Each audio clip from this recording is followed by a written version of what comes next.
કેમ છો મિત્રો? આજે આપણે સૂકા ધાણા વિશે વાત કરીશું. સૂકા ધાણા એક એવી વસ્તુ છે જે કફ પણ મટાડે છે અને પિત્ત પણ મટાડે છે. માટે આજે હવે વસંત ઋતુની શરૂઆત થઈ ગઈ છે, તો વસંત ઋતુમાં આપણે જે કંઈ ગરમીની અંદર તકલીફો પડશે તે આ ધાણા અત્યારથી આપણે એનો યોગ્ય રીતે ઉપયોગ કરશું તો આપણી શરીરની અંદર ગરમી થશે નહીં.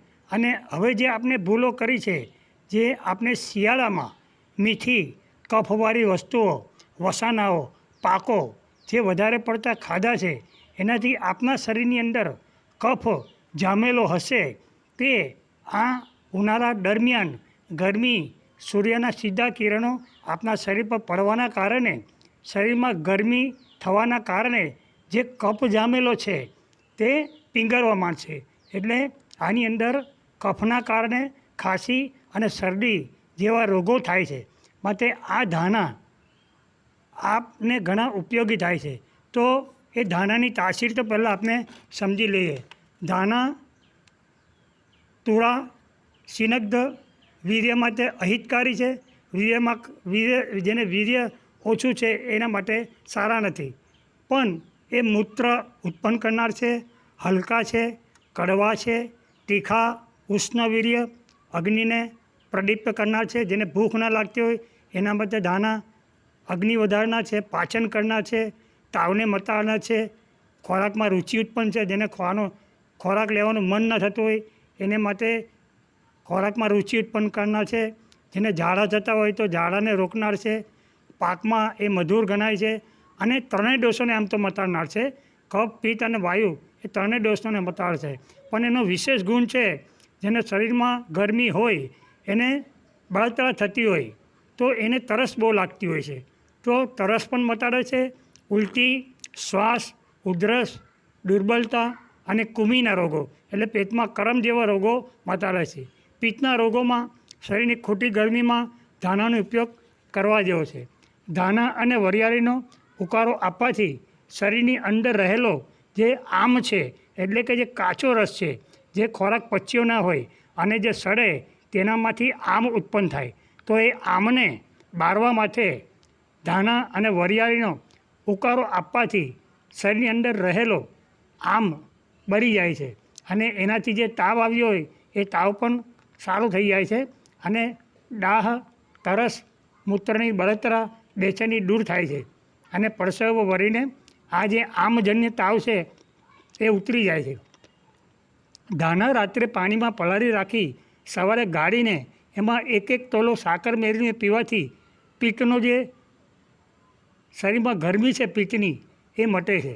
ધાણા અને સાકર પીવાથી પેટમાં થતી બળતરા શાંત થાય છે. ધાણા અને જીરું 1 તોલો લઈને અધકચરું ખાંડીને 20થી 30 ગ્રામ તોલા પાણીમાં રાત્રે પલાળી રાખી સવારે મસળી ગાળી એમાં સાકર નાખીને 4થી 6 દિવસ સુધી એને પીવાથી કોઠાનો દાહ એટલે કે ગરમી શાંત થાય છે. હાથ પગમાં બળતરા થતી હોય તો પણ તે દૂર થાય છે. મેલેરિયાના તાવમાં રોગીને વારવાર ઉલટીઓ થાય છે ત્યારે અધકચરા ખાંડેલા ધાણા, દ્રાક્ષ પાણીમાં પલાળીને સવારે મસળી અને સ્વચ્છ કપડાં વડે ગાળીને થોડી વારે રોગીને ચમચી આપવાથી ઉલટીઓ શાંત થાય છે. ધાણાનું 5 તોલા ચૂરણ અને સાકર 1 તોલો ચોખાના ઓસમણમાં મેળવીને પીવડાવવાથી જેને સગર્ભા સ્ત્રીઓ, જે મહિનાવરી સ્ત્રીઓની ઉલટી બંધ થાય છે.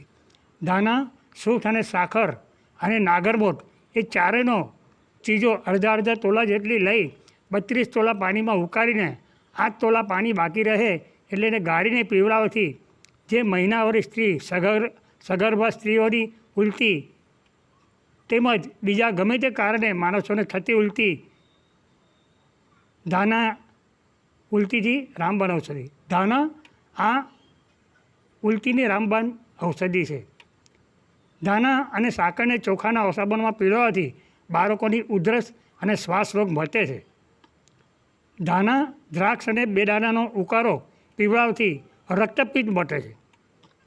ધાણા જીરું રાત્રે પલાળી રાખી સવારે એને મસળીને ગાળી એમાં સાકર નાખી 4-5 દિવસ પીવાથી શીતળા શરીર પર જે જામી ગયેલા હોય, જે ગરમીથી બાળકોને શીતળા નીકળતા હોય, તો એ શરીરમાં જામી ગયેલી ગરમી નીકળી જાય છે. તો આ હતો ધાનાનો ઉપયોગ. આગળ જોઈશું તો ધાનાના યુનાની મત પ્રમાણે હકીમો કહે છે કે ધાનાને છાતીમાંથી કફ કાઢનાર, ઊંઘ લાવનાર, પેશાબ વધારે લાવનાર, પેટની પીડાનો નાશ કરનાર, પાચક અને કામોદ્દીપક માને છે. જેને બદહજમી, શરીરમાં અજીર્ણ એટલે કે પચતું ના હોય તો પણ ધાનાને હકીમો એમાં હિતકારી ગણે છે. વૈજ્ઞાનિક મત પ્રમાણે ધાના સુગંધિત, ઉત્તેજક, પેટનામાંથી વાત કાઢી નાખે છે. દીપન, પાચન, કંઠરક્ષક એટલે ગળામાં ચાંદું પડ્યું હોય, અપચો, શરડીમાં પણ વપરાય છે. એલોપેથીમાં ધાનામાંથી કાઢેલું તેલ વપરાય છે. તે તેલ વાતહર હોવાથી આફરો, ઉદરસુર અને સમરનાથે વપરાય છે. એને સારું કરવા માટે આ તેલ વપરાય છે. તો આ તેલ વધારે ટાઈમ ન રાખવાથી એ ગરમીથી ઉડી જાય છે.